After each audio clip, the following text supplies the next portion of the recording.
चल दर्शन के लिए आ चुके हैं और यहाँ अष्टभुजी जो पहाड़ है, पर्वत है, वहाँ देखिए भोजन वगैरह बन रहा है दोस्तों।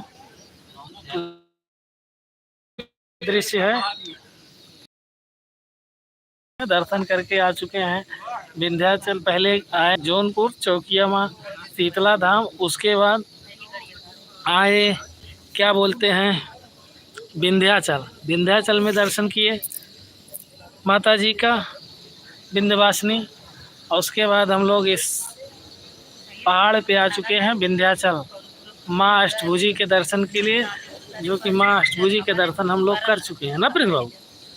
हाँ, तो दर्शन कर चुके हैं और यहाँ पे अब खाना वगैरह बन रहा है, भोजन वगैरह। अब हम लोग खाना वगैरह खा करके फिर यहाँ से निकलेंगे।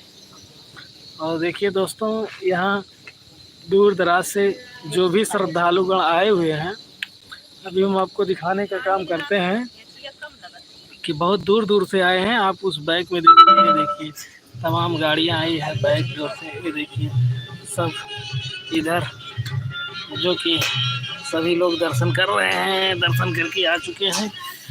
ये देखिए जंगल झाड़ी है पूरा, बहुत सुहावना दृश्य है। तो आप देख सकते हैं बहुत ही सुहाना दृश्य है यहाँ का। ज़बरदस्त ज़बरदस्त।